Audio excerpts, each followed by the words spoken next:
Hi KO4, it's me, Mrs. Oppold, and I have really loved seeing all of your pictures and videos of your living and non-living things. They make me so happy, so keep up the good work. I am going to read you a book today about Alexander and the Wind-Up Mouse by Lionni, and it is about a living and a non-living mouse. So here we go. Alexander and the Wind-Up Mouse. Help! Help! A mouse! There was a scream, then a crash. Cups, saucers, and spoons were flying in all directions. Alexander ran for his hole as fast as his little legs would carry him. So he's the living mouse. All Alexander wanted was a few crumbs, and yet every time they saw him, they would scream for help or chase him with a broom. One day, when there was no one in the house, Alexander heard a squeak in Annie's room. He sneaked in, and what did he see? Another mouse! But not an ordinary mouse like himself. Instead of legs, it had two little wheels, and on its back there was a key. "Who are you?" asked Alexander. "I am Willie the Wind-Up Mouse, Annie's favorite toy. They wind me up to make me run around in circles. They cuddle me, and at night I sleep on a soft white pillow between the doll and the woolly teddy bear. Everyone loves me." "They don't care much for me," said Alexander sadly.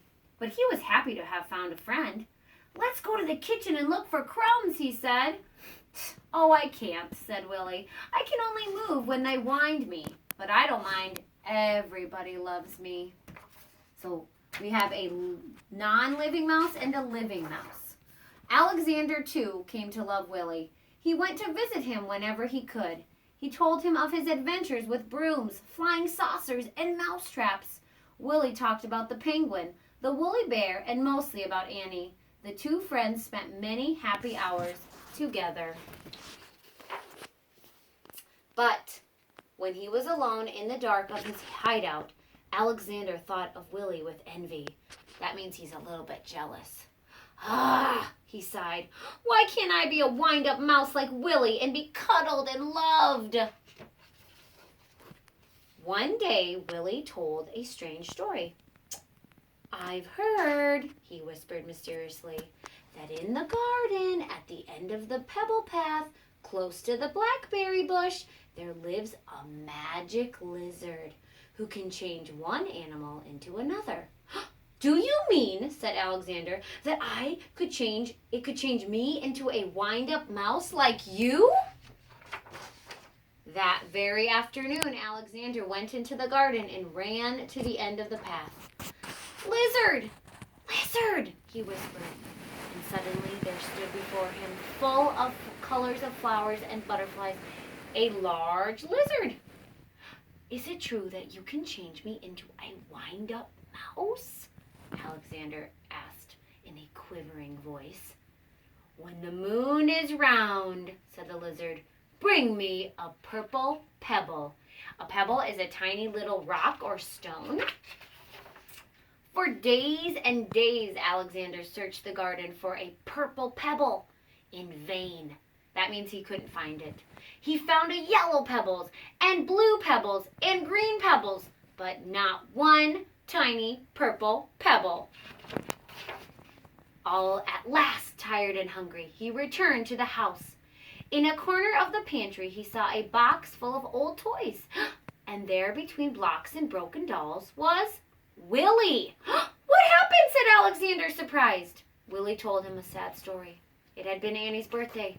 There had been a party, and everyone had brought a gift. The next day, Willie sighed, "Many of the old toys were dumped into this box. We will all be thrown away." Alexander was almost in tears. Poor Willie," he thought.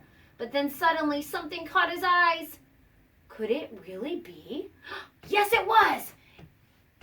It was a little purple pebble.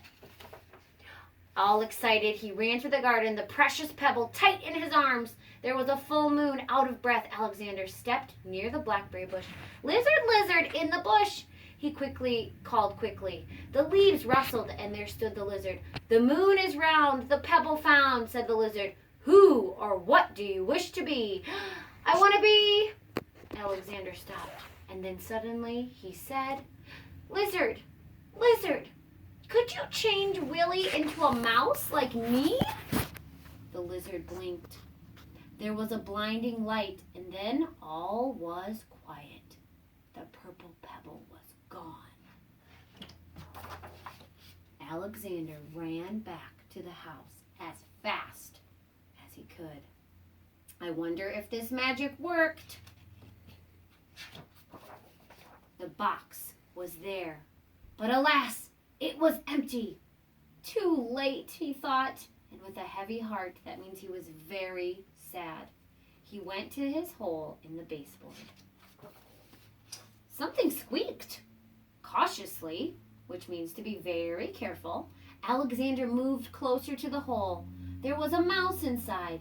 Who are you? Said Alexander, a little frightened. Who do you think it is, guys?